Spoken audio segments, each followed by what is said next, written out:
ओम नमः शिवाय। शिव भक्तों, आप सभी का स्वागत है शिव महापुराण के इस पावन पाठ में। हम पढ़ रहे हैं रुद्र संहिता।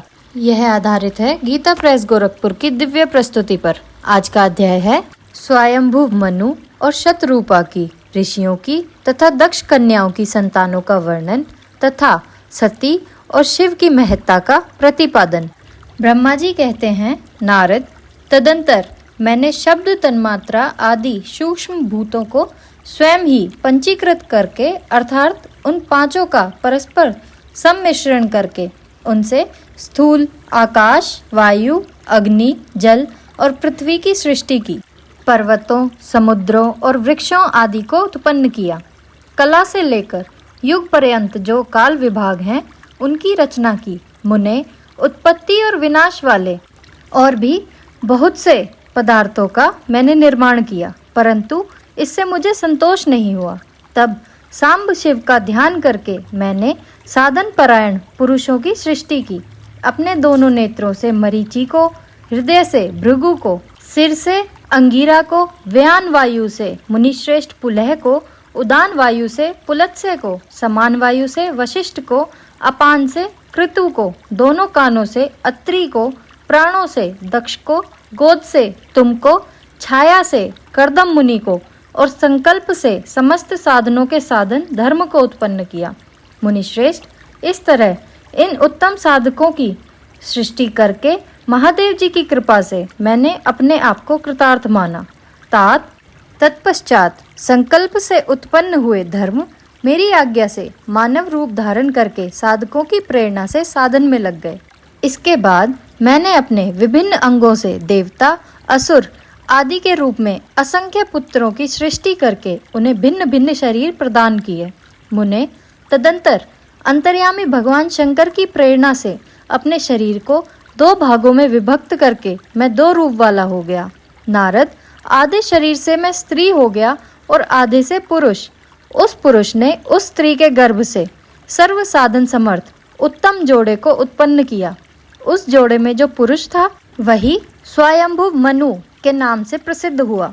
स्वयंभू मनु उच्च कोटि के साधक हुए तथा जो स्त्री हुई वह शतरूपा कहलाई। वह योगिनी एवं तपस्विनी हुई। तात मनु ने वैवाहिक विधि से अत्यंत सुंदरी शतरूपा का पाणी ग्रहण किया और उससे वे मैथुन जनित सृष्टि उत्पन्न करने लगे। उन्होंने शतरूपा से प्रियव्रत और उत्तानपाद नामक 2 पुत्र और 3 कन्याएं उत्पन्न की। कन्याओं के नाम थे आकुति, देवहूति और प्रसूति। मनु ने आकुति का विवाह प्रजापति रुचि के साथ किया। मझली पुत्री देवहूति कर्दम को ब्याह दी और उत्तानपाद की सबसे छोटी बहन प्रसूति प्रजापति दक्ष को दे दी। उनकी संतान परंपराओं से समस्त चराचर जगत व्याप्त है। रुचि से आकुति के गर्भ से यज्ञ और दक्षिणा नामक स्त्री पुरुष का जोड़ा उत्पन्न हुआ। यज्ञ के दक्षिणा से 12 पुत्र हुए। मुने, कर्दम द्वारा देवहूति के गर्भ से बहुत सी पुत्रियां उत्पन्न हुई। दक्ष के प्रसूति से 24 कन्याएं हुई। उनमें से श्रद्धा आदि 13 कन्याओं का विवाह दक्ष ने धर्म के साथ कर दिया। मुनीश्वर, धर्म की उन पत्नियों के नाम सुनो। श्रद्धा, लक्ष्मी, धृति, तुष्टि, पुष्टि, मेधा, क्रिया, बुद्धि, लज्जा, वसु, शांति, सिद्धि और कीर्ति। ये सब 13 हैं।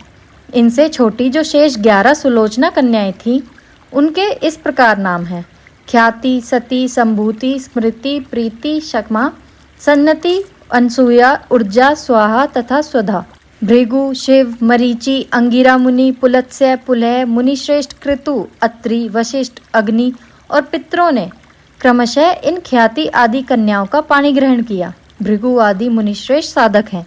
उनकी संतानों से चराचर प्राणियों सहित सारी त्रिलोकी भरी हुई है। इस प्रकार अंबिकापति महादेव जी की आज्ञा से अपने पूर्व कर्मों के अनुसार बहुत से प्राणी असंख्य श्रेष्ठ द्विजों के नाम से उत्पन्न हुए। कल्प भेद से दक्ष के 60 कन्याएं बताई गई हैं। उनमें से 10 कन्याओं का विवाह उन्होंने धर्म के साथ किया। 27 कन्याएं चंद्रमा को ब्याह दी और विधि पूर्वक 13 कन्याओं के हाथ दक्ष ने कश्यप के हाथ में दे दिए। नारद, उन्होंने 4 कन्याएं श्रेष्ठ रूप वाले तार्क्ष्य अरिष्टनेमि को ब्याह दी तथा भृगु, अंगिरा और कृशाश्व को दो दो कन्याएं अर्पित की। उन स्त्रियों से उनके पतियों द्वारा बहुसंख्यक चराचर प्राणियों की उत्पत्ति हुई। मुनिश्रेष्ठ दक्ष ने महात्मा कश्यप को जिन 13 कन्याओं का विधि पूर्वक दान दिया था, उनकी संतानों से सारी त्रिलोकी की व्याप्त है। स्थावर और जंगम कोई भी सृष्टि ऐसी नहीं है जो कश्यप की संतानों से शून्य हो।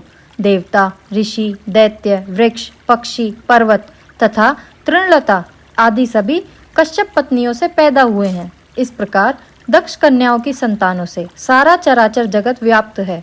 पाताल से लेकर सत्यलोक पर्यंत समस्त ब्रह्मांड निश्चय ही उनकी संतान से सदा भरा रहता है, कभी खाली नहीं होता।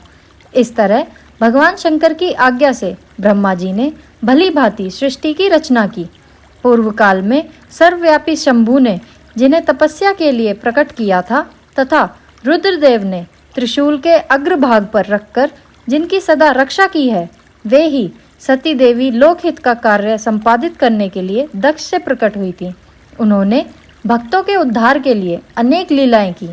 इस प्रकार देवी शिवा ही सती होकर भगवान शंकर से ब्याही गईं, किंतु पिता के यज्ञ में पति का अपमान देख उन्होंने अपने शरीर को त्याग दिया और फिर उसे ग्रहण नहीं किया। वे अपने परम पद को प्राप्त हो गईं। फिर देवताओं की प्रार्थना से वे ही शिवा पार्वती के रूप में प्रकट हुईं और बड़ी भारी तपस्या करके पुनः भगवान शिव को उन्होंने प्राप्त कर लिया। मुनीश्वर, इस जगत में उनके अनेक नाम हुए। उनके कालिका, चंडिका, भद्रा, चामुंडा, विजया, जया, जयंती, भद्रकाली, दुर्गा, भगवती, कामाख्या, कामदा, अम्बा, मृडानी और सर्वमंगला आदि अनेक नाम हैं जो भोग और मोक्ष देने वाले हैं। ये सभी नाम उनके गुण और कर्मों के अनुसार हैं। मुनिश्रेष्ठ नारद, इस प्रकार मैंने सृष्टि क्रम का तुमसे वर्णन किया है। ब्रह्मांड का यह सारा भाग भगवान शिव की आज्ञा से मेरे द्वारा रचा गया है। भगवान शिव को परब्रह्म परमात्मा कहा गया है। मैं, विष्णु तथा रुद्र, ये 3 देवता गुण भेद से उन्हीं के रूप बतलाए गए हैं। वे मनोरम शिवलोक में शिवा के साथ स्वच्छंद विहार करते हैं। भगवान शिव स्वतंत्र परमात्मा है, निर्गुण और सगुण भी वे ही हैं। हमारा यह अध्याय यहीं समाप्त होता है। कल हम पढ़ेंगे यज्ञदत्त को शिव जी का वरदान और कुबेर पद की प्राप्ति। हर हर महादेव।